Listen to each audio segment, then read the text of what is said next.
যিসকলে গাহৰি মাংস খাই ধুনীয়াকৈ এটা সুন্দৰভাৱে কমেণ্ট কৰিব দেই। আজি বনাবলৈ লৈছোঁ মই ঔটেঙা আৰু আলুৰ সৈতে গাহৰি মাংস। আপোনালোকেও কেতিয়াবা এনেকৈ বনাই খাই চাবচোন যদি নাই খোৱা।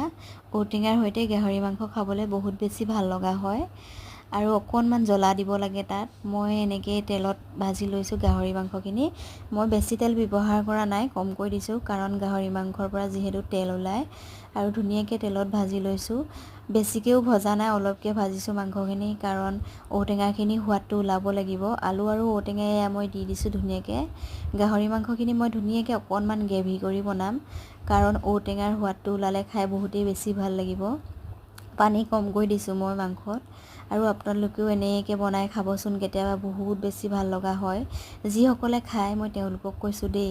আৰু গাহৰি মাংস বুলি ক'লে আমাৰ যিসকলে খায় সেইসকলক যেনেকৈ হ'লেও বনাই দিলেও খাবই নহয় জানো। আৰু আজি ভাতৰ থালিখন আমাৰ এয়া